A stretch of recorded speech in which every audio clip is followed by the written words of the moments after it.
আজি 12 মে 40 লাখ পুৰুষ মহিলাই পাব চৰকাৰী আঁচনিৰ ধন। আজি মুখ্যমন্ত্ৰী হিচাপে শপত গ্ৰহণ কৰিব হিমন্ত বিশ্ব শৰ্মা। আজিৰ পৰা গোটৰ মহিলাৰ বেংক একাউণ্টত সোমাব পাৰে ধন। লগতে অৰুণোদয় আঁচনিৰ 3000 টকা সোমাব পাৰে বেংক একাউণ্টত। পিএম কিষাণ কৃষকে পাব 9000কৈ টকা।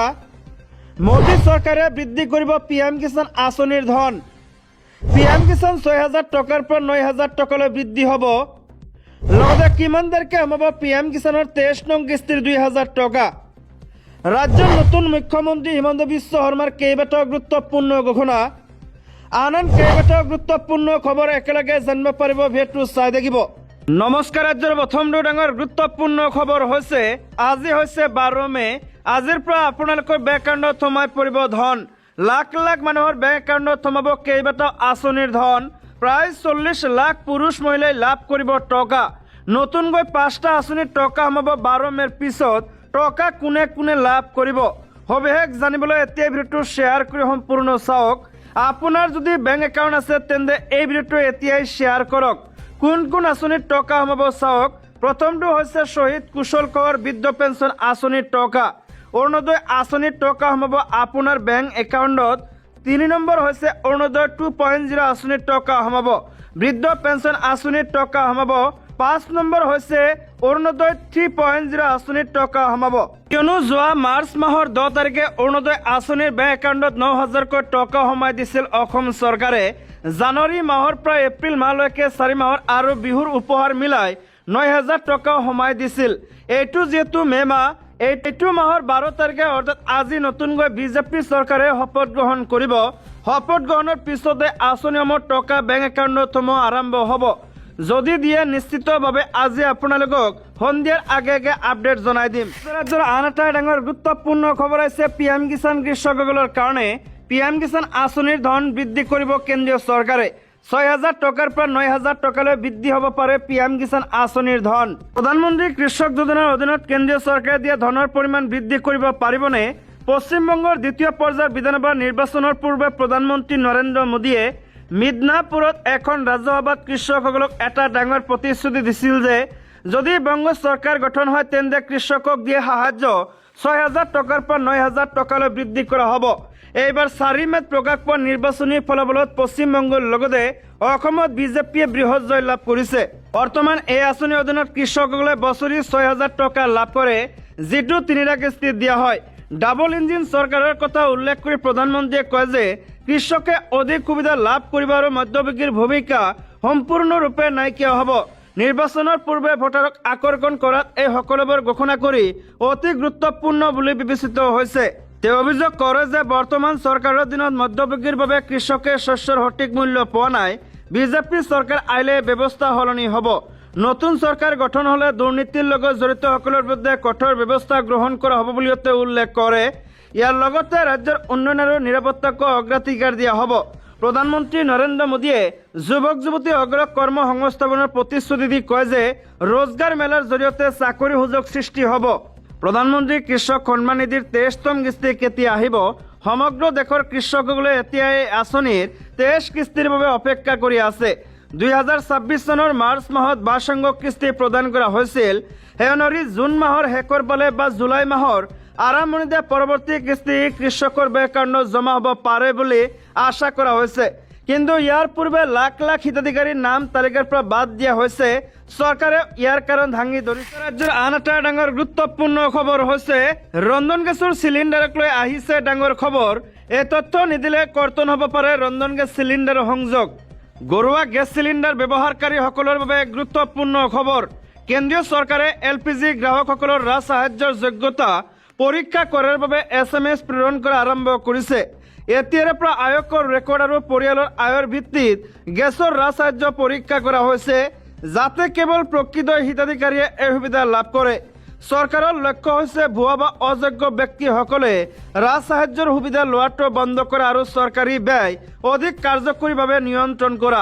LPG গ্ৰাহকসকললৈ প্ৰেৰণ কৰা মেছেজত কোৱা হৈছে যে যিসকল ব্যক্তি বা তেওঁলোকৰ পৰিয়ালৰ কোনো সদস্যৰ বাৰ্ষিক আয় 10 লাখ টকাতকৈ অধিক তেওঁলোকে 7 দিনৰ ভিতৰত নিজৰ তথ্য আপডেট কৰিব লাগিব। বা ইয়াৰ উত্তৰ দিব লাগিব। মেছেজটোত এই বুলিও সতৰ্ক কৰি দিয়া হৈছে যে নিৰ্দিষ্ট সময়ৰ ভিতৰত তথ্য নিদিলে LPG ৰাজসাহায্য বন্ধ হৈ যাব পাৰে। LPG চিলিণ্ডাৰৰ ওপৰত ৰাজসাহায্যৰ আঁচনিখন আৰ্থিকভাৱে দুৰ্বল আৰু মধ্যবিত্ত পৰিয়ালসমূহক সহায় কৰাৰ বাবে আৰম্ভ কৰা হৈছিল। এই আঁচনিৰ অধীনত ৰাজসাহায্যৰ ধন পোনপটীয়াকৈ গ্ৰাহকৰ বেংক একাউণ্টলৈ প্ৰেৰণ কৰা হয়। বিগত কিছু বছৰমান ধৰি চৰকাৰে গিভ ইট আপ অভিযানৰ জৰিয়তে আৰ্থিকভাৱে সচ্ছল লোকসকলক স্বেচ্ছাই ৰাজসাহায্য ত্যাগ কৰিবলৈ আহ্বান জনাই আহিছে। নতুন এই প্ৰক্ৰিয়াৰ জৰিয়তে চৰকাৰে এতিয়া অধিক কঠোৰ নিৰীক্ষণ কৰাৰ দিশে আগবাঢ়িছে। খবৰ অনুসৰি এই প্ৰক্ৰিয়াত পান কাৰ্ড, সংযুক্ত টেক্স ৰেকৰ্ড, আধাৰৰ সৈতে জড়িত পাৰিবাৰিক তথ্য আৰু LPG গ্ৰাহকৰ ডাটাবেছ মিলাই চোৱা হ'ব পাৰে, যাতে নিয়ম ভংগ কৰা পৰিয়ালসমূহক চিনাক্ত কৰিব পৰা যায়।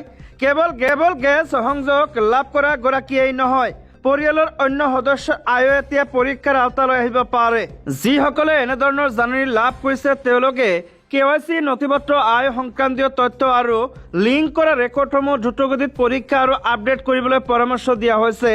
পঞ্জীয়নভুক্ত LPG ডিষ্ট্ৰিবিউটৰ বা তেল বিপণন কোম্পানীৰ অফিচিয়েল পৰ্টেললৈ গৈ এই কাম কৰিব পৰা যাব।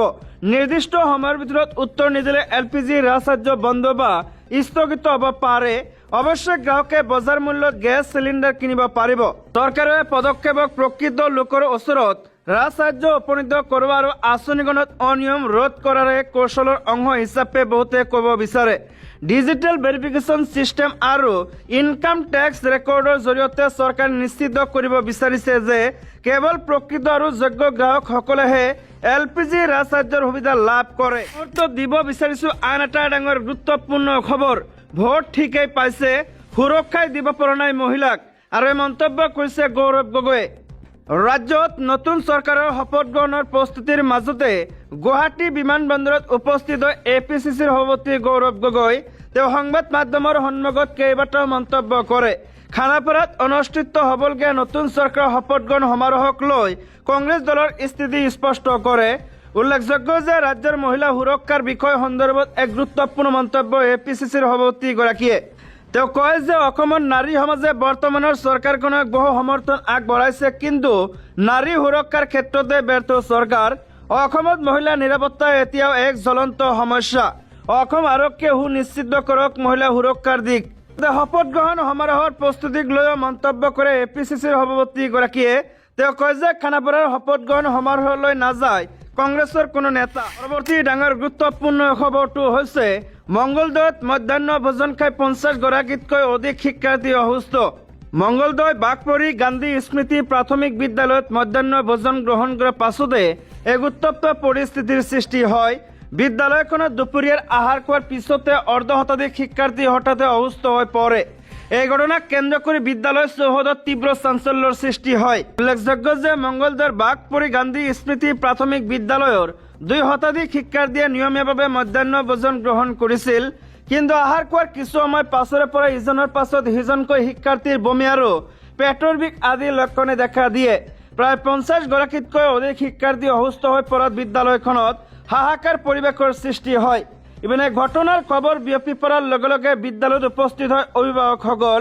মধ্যাহ্ন ভোজনৰ নিম্নমানৰ খাদ্যৰ বাবে শিশুসকল অসুস্থ হোৱাৰ অভিযোগ তুলি একাংশ ক্ষুব্ধ লোকে বিদ্যালয়খনত লণ্ডভণ্ড কৰে। আনফালে পৰিস্থিতি ক্ৰমান্বয়ে নিয়ন্ত্ৰণৰ বাহিৰলৈ যোৱা দেখি স্থানীয় আৰক্ষীক খবৰ দিয়া হয়। ঘটনাস্থলীত আৰক্ষীৰ এটা দল উপস্থিত হৈ পৰিস্থিতি নিয়ন্ত্ৰণ কৰে।